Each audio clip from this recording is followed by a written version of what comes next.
Hey everyone, welcome to another special episode of the Does It Hold Up podcast, the Tuesday edition.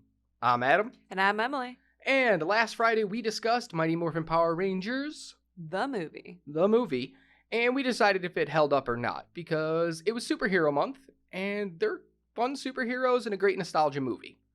So this Tuesday, today, we are bringing you the 12 highest grossing movies spun off of a children's television show. I know, super confusing, but stick with me here. We went through and we found all the movies made based off of a TV show, a kid's TV show. And we adjusted the box office to see who were the highest 12. And then we compiled that list, and we're going to bring you something fun today. We did exclude Transformers and Teenage Mutant Ninja Turtles because they were based off toys and comic books respectively, and we only wanted to do TV show stuff. And it's our list. Yeah, deal with it. Yeah, it's fine. So, here's how this is going to work for today. We have 12 days. Think about it like the 12 days of Christmas. We have 12 days, and every day we have to watch one of these movies 12 days in a row. But obviously, you want to always try to end on the best movie. You know, go home happy. So we're going to pull these movies in order from 12 to 1. But here's the twist. We're going to go back and forth. Emily has the first pick. We flipped a coin before we started recording. She got first pick. I'm going to take the second pick. And we're going to go back and forth until we've gone through all 12 days. But I don't know her list, and she doesn't know mine. So things are going to get a little interesting along the way. We're going to royally screw ourselves over. Yep. She's going to have something ranked really highly, and I'm going to pull it off the board in like the second pick. So. And vice versa. It's going to be, It's going to be crazy. Hopefully you understood all of that, because we're going to get into these picks in just a second. Emily wants to tell you why you should stick around till the end of the episode. When we were doing this, we were looking at all the adjusted grosses and everything, and you will be shocked to find out which one is number one and how much it made. So stick around to the end to find that out, okay? Here's the movies we have for these 12 days. In chronological order, starting with the newest to the oldest. The Spongebob movie, Sponge Out of Water from 2015. Last Airbender from 2010. High School Musical 3, Senior Year from 2008. Simpsons movie, 2007, Scooby-Doo, 2002, Inspector Gadget from 99, the Rugrats movie, 1998, George of the Jungle, 97, Casper, 95, Mighty Morphin Power Rangers, the movie, 95, the Flintstones, 94, and the Addams Family, 1991. You ready to do this? Yeah, I'm so surprised that one is as old as it is. The I Addams never Family? thought it was that old, yeah. I know, right? Like, that's a movie you think was made in like 2005, but it wasn't. Yeah. It was made before you were born. Yeah. So, interesting. All right. You have the first pick. Yep. Bring it. For day number 12, I am throwing out Casper. Casper the Friendly Ghost. Are you kidding me? I am not a big fan of this movie, honestly. It's all about a haunted mansion, obviously. A professor tries to go there to communicate with these ghosts. He brings his daughter along, and the young titular ghost Casper falls in love with this daughter, and his uncles run amok in this house. And it's weird. Like, I don't like that weird relationship that they end up getting. I don't really care for the comedy that's in there. I just don't think it's that great of a movie. I want to get it off my list. Oof. All right. That hurt my list a little. Okay. I know some people really love that movie, and I just never got the hype for that one. That's fine. It's your list. Yep. It's your list. Okay. Well, I know as a fact I'm going to jack your list up right now. Really badly. Because I'm going to pull the Rugrats movie for day 11. Oh, that hurts so much. I love that movie. I hate the Rugrats. I think they're annoying. I don't understand the appeal of them. Maybe when I was like 6 or 7. Yeah, you I might not have been understood the it. right age for them. But they just, always so annoying. I don't really need kids running around screaming and getting into like, sit your ass in the playpen and shut up. But it's such a great story for this one, all about having to learn how to become an older brother and love your sibling, all of that. I can watch it's a great 1,000 story. other movies with a much better story or a very similar story. I don't need it. I don't want it. I'm out. Throwing it off the deep end, huh? Yep. Listen, if I would have had the first pick, that's my first pick. I'm watching that day one to get it out of my head so I never have to think about it again. It was really high on my list. Yeah, well, it's not anymore. All right, we're going into day 10. Day 10, I put SpongeBob Sponge Out of Water. Oh my God. I was a huge fan of SpongeBob growing up, and for some reason, and it might be me having like matured out of it, but it lost all the fun and the humor for me. It got to be a little bit too wacky, too crazy, and the movies just kind of compounded on that, not to mention the fact that they changed the animation drastically for the movie, which, bugs the heck out of me. This is one that I'm just like, I can definitely do without. So yeah, it's gone. Listen, you're wrong. No, it's your list. You do it how you want. That hurt me. That hurt me a lot. Yeah. I am a huge... high school was like the years of SpongeBob and Patrick, where like, you're way too old to like this show, but for some reason, we all loved it, and we're so into it. And I just have like a love for them. And they're absolute idiots. Yeah. And their adventures are always a blast because of how dumb they are. Plus, Squidward is my spirit cartoon. Get off my lawn. Stop playing. I hate you all. No, I'm kidding. If it was the original SpongeBob movie, I would definitely have gone further up the list. But the more movies that they push out, I'm just like, I don't care. Sure. Yeah. Move on to number 9. All right, going into number 9, day 9. Day 9, sorry. Day 9, I am taking High School Musical 3, Senior Year. Oh. This movie it's not as good as number 2. It's definitely not as good as number 1. It's the only movie that they theatrically released because they thought it was going to do huge numbers, and it did all right, but people walked out of it going, really? Really, we had those 2 movies building up to this huge epic finale, and that's what you gave us? Like, they completely changed the characters by the end. They were making them want things that they had never really wanted before. It just didn't feel like we were with the same people. And I get character growth, but this movie kind of threw that out the window to give us drastic, big things. And it didn't work for me. That, and to be fair, their whole subplot of doing a play all about themselves was just ridiculous. Oh yeah, that's so selfish and conceited. So bad. Yeah. So, and the music's not very good. Although there is some good. I mean, there's always going to be at least one good song in pretty much every musical, but I'll take 1 and 2 over 3 all day long. You want to put on the music, go for it, but you better not play 3 first. Fair. So, I got to take it off the board early. Hopefully, some of the songs might get stuck in my head, but by day 7, they'll be gone. Probably. Hopefully. Probably. Okay. What do you got? Mostly because you will be done banging your head against a wall for my next pick of The Last Airbender. This is a movie based on a very beloved TV show of Avatar: The Last Airbender. And let me tell you, I love that show. It has such depth and fun. And yeah, it can be a little kooky and crazy at times, but it's a kid's TV show. But it has so much more to it than even the movie tried to do, which tried to take the source material a little too seriously and yet not seriously enough. So I love the theory out there that it's actually based on the play that's in the TV show that makes fun of everything that they went through. But if it's just a direct adaptation, it's absolutely garbage. The performances in this movie are completely wooden.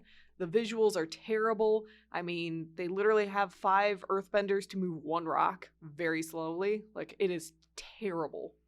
Well, it is terrible. I'll tell you, that's definitely because of the studio interference, because The movie never set out to be that bad, and the studio was cutting cost the entire way and being like, we're not paying for that.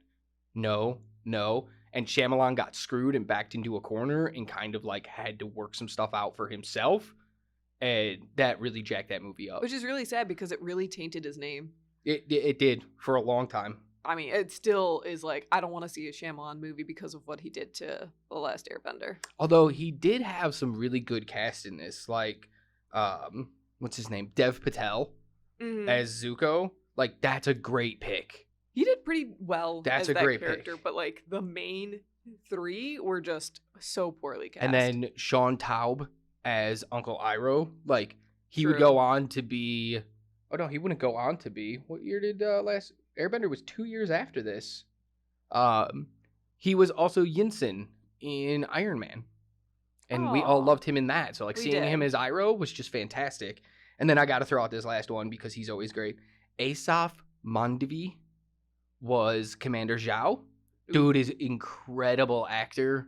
yeah, And, like, that's what I'm saying. He had a decent cast. Even the main kid who played Aang, like, he was wooden because, like, this was his first big kind of thing.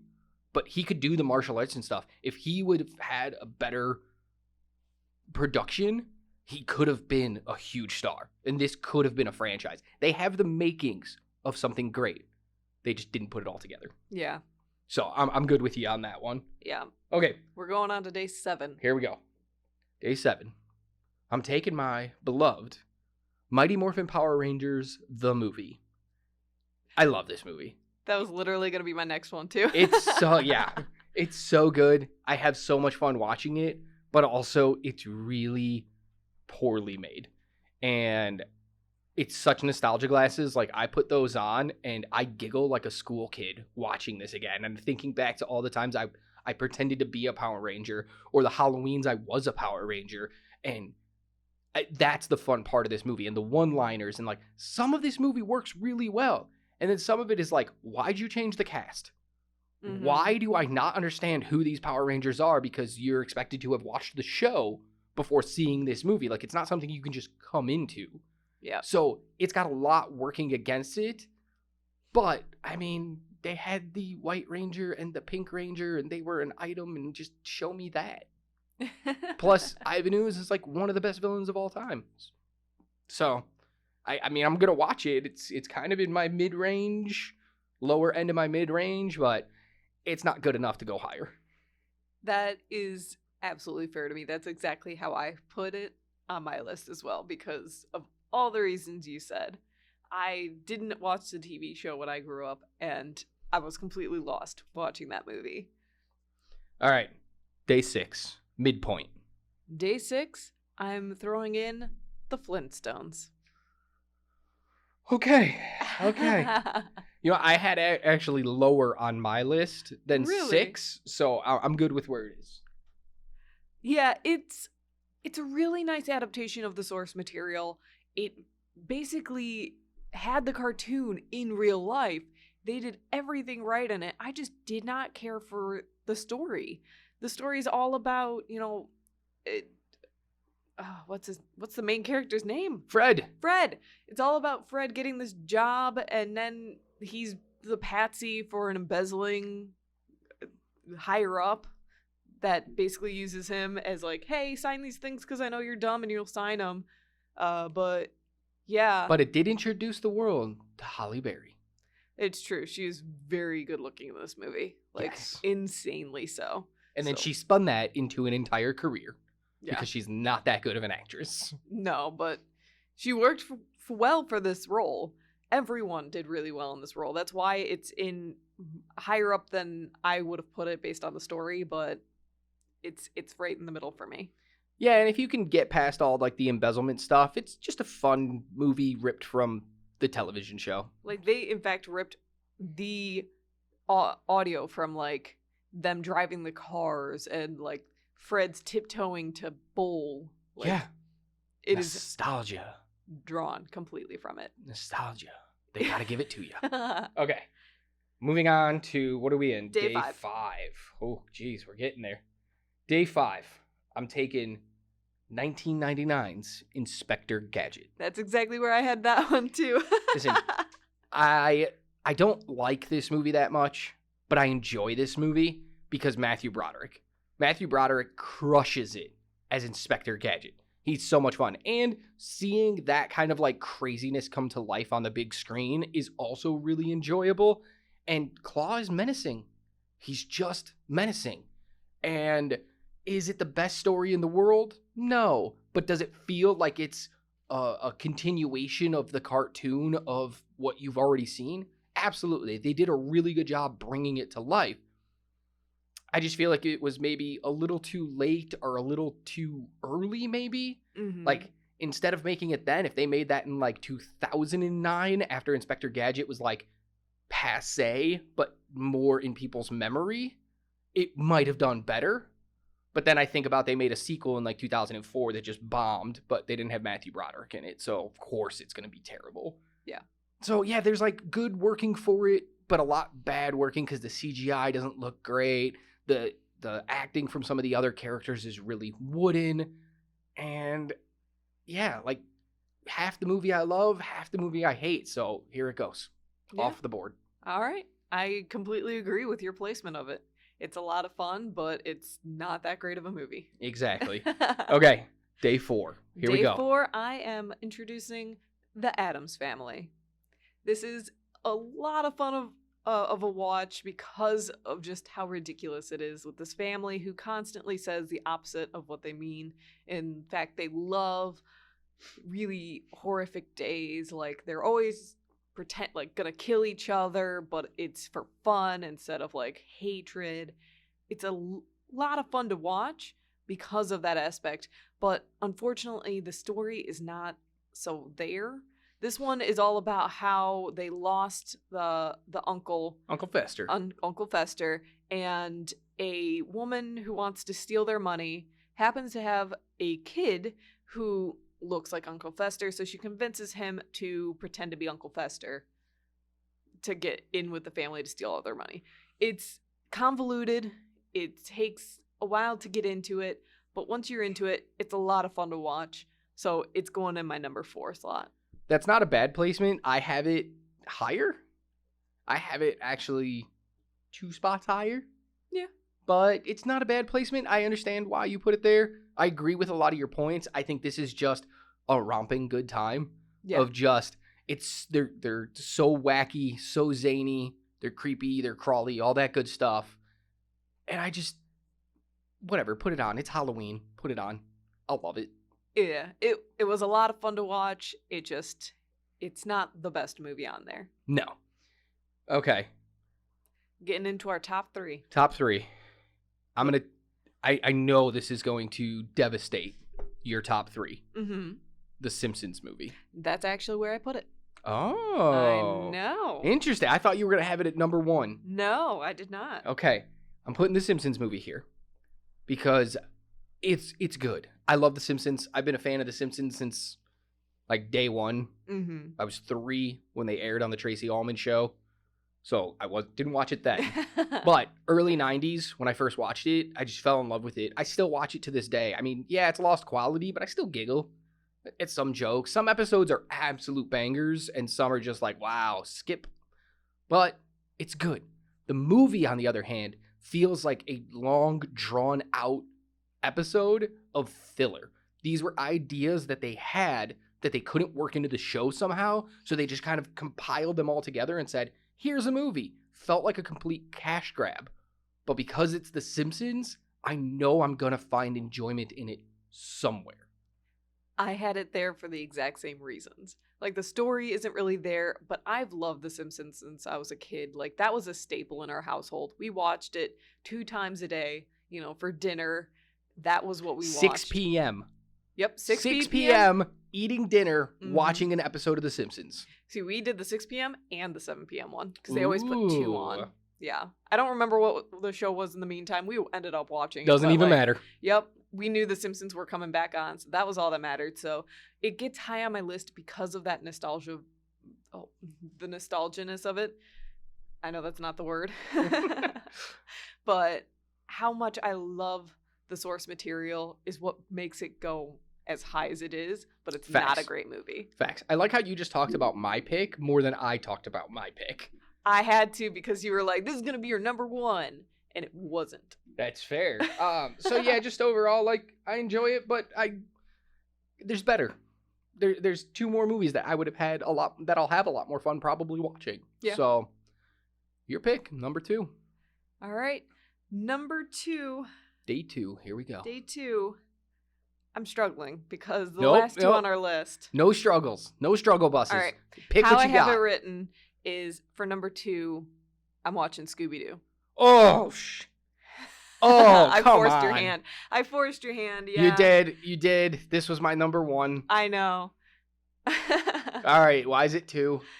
It's number 2 because it is a banger. I love this movie so much, but it is just creepy. And the whole aspect of that, you know, them going to this island, coming back together because for some reason they separated.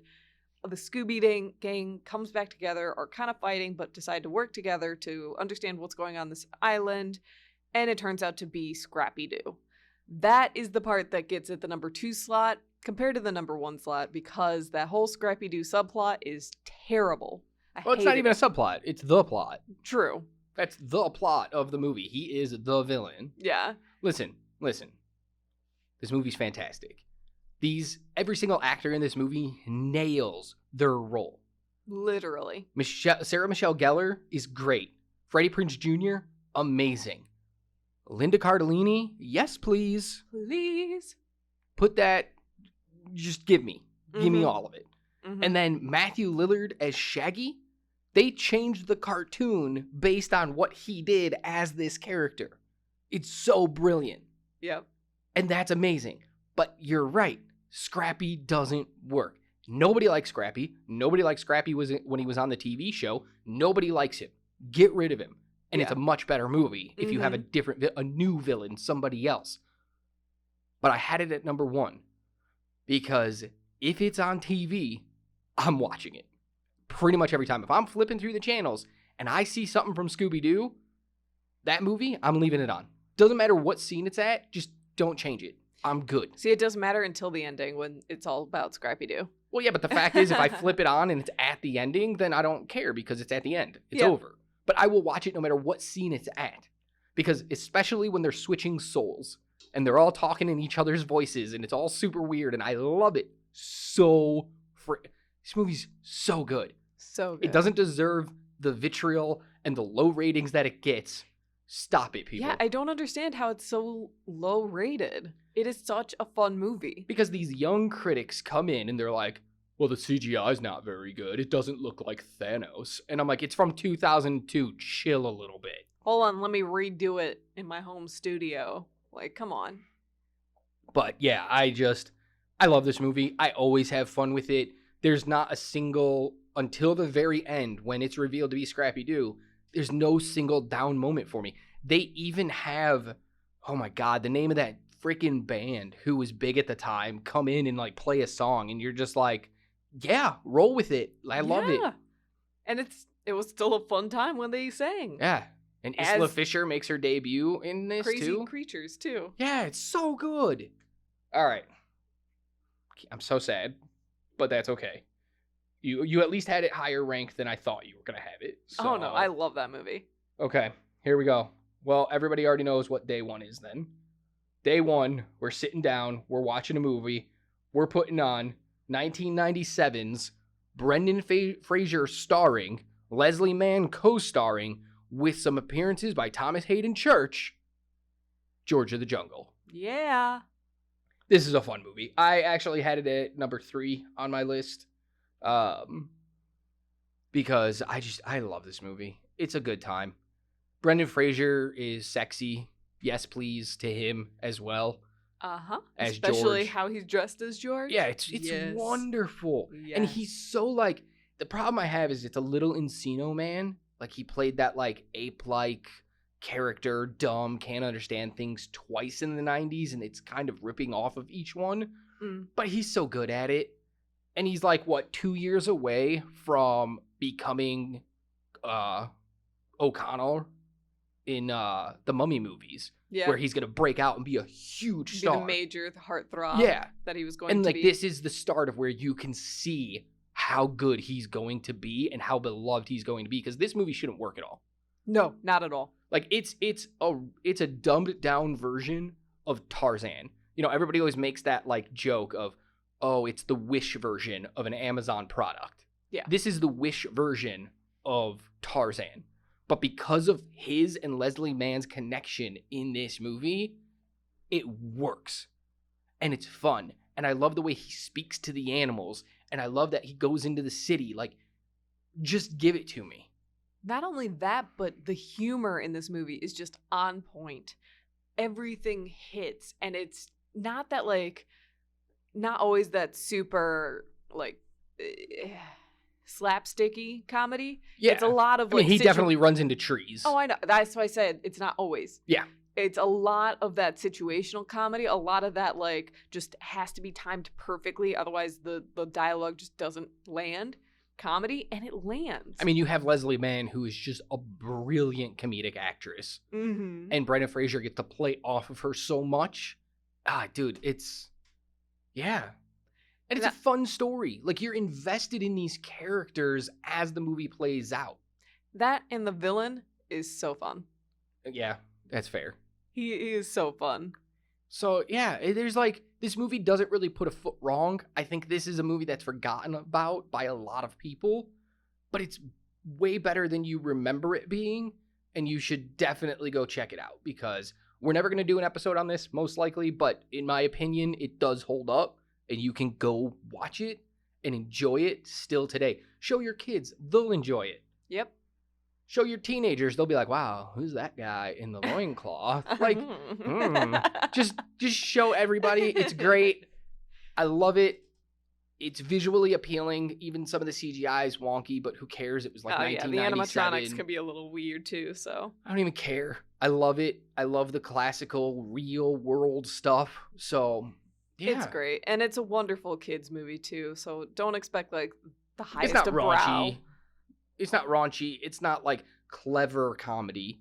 It just lands well. I mean, some of it's a little clever, but that's like for the adults. Like the wink, wink, nudge, nudge kind of thing that like Disney even does. So it's a load of fun. And because it's our number one, I'm going to tell everybody what kind of money it made. So in 1997, George of the Jungle brought in total domestic box office was $105,263,257. Adjusted for 2021 numbers, because that's the only numbers that I really trusted, because I don't know if 2022 we can really get an accurate representation yet without the year being over of what the average ticket price was. Yeah, who knows? They might spike in the next month. Exactly, you know. But so I adjusted for 2021 numbers, and it came out to this movie in 2021 would have made $210,297,178, which would have put it at like the 12th spot, roughly. I don't have the list in front of me, but roughly the 12th and 13th spot for the entire year of 2021. That is not bad at all. No, not at all. For this kind of movie. Like, you don't get that level of like just kid crazy romp at that number. Oh, yeah. At least not if Disney's name's not like plastered attached all to over it. Exactly. Yeah. So, okay. You good? I'm good. I like our list. There you go, guys. That is the 12 days of TV shows spun off from children's television shows. I think I just said television shows twice. Did I say movies? I don't recall. That's the 12 days of movies spun off from kids' television shows. So I don't even know what I said, so I just corrected myself anyway. If I said it right the first time, awesome. If I didn't, hey, I caught it. Okay. So let us know in the comments what you guys think of our list. What would your list look like? And what we promised you at the beginning, out of those 12 movies, here is the highest grossing one. It is actually The Flintstones. And what was the number on that movie? From 1994. Adjusted for inflation. The Flintstones made $130,531,208 in 1994. Mm-hmm. Adjusted to 2021, this is a mind-boggling number. It's $293,375,288. $287, which would have put it probably, again, I don't have the list in front of me, but in the top 10 movies of 2021. The Flintstones. The Flintstones. That was the one that made the most out of this entire list, adjusted for inflation. That's the one that made the most. I think it was in the top 10 of 1994 when it came out as well. I think it was in the top 5. Yeah. When it came out. Unbelievable. For a movie that's like, I don't know, I think that was just heavily leaning on people who remembered the cartoon and were like, I gotta go see it. And it had a hell of a cast. I mean, we looked it up. It sold over 30 million tickets. Just under 32 million tickets for that movie sold. Insanity. Never saw that coming. Out of all these movies, I would have never put that as the highest grossing for adjusted for inflation. No, not at all. But there it is. All right, so come follow us on the socials. You got us on Twitter at DoesItHoldUp13, Instagram DoesItHoldUp13, TikTok DoesItHoldUp _ between each word. We have a Facebook page, Does It Hold Up with a question mark, and a YouTube channel, Does It Hold Up, also with a question mark. So if you're listening to this on any of the podcast platforms, come follow us on one of those or all of those. We would really appreciate it. If you're listening to us on YouTube, come follow us on all those other platforms as well. Again, we appreciate it. Any way you can, drop us a comment and let us know what you thought about this episode, what your list would look like, what's your 12 days. If we missed anything, if you agree with us, we love hearing from you guys. And until then, get ready. We're going into Christmas season here in the United States. So all of December is going to be Christmas-themed movies, except for one. Because of course, something always has to mess plans up. But that's okay. You'll know that when we get there. In the meantime, you know the rule. Keep watching movies. Bye.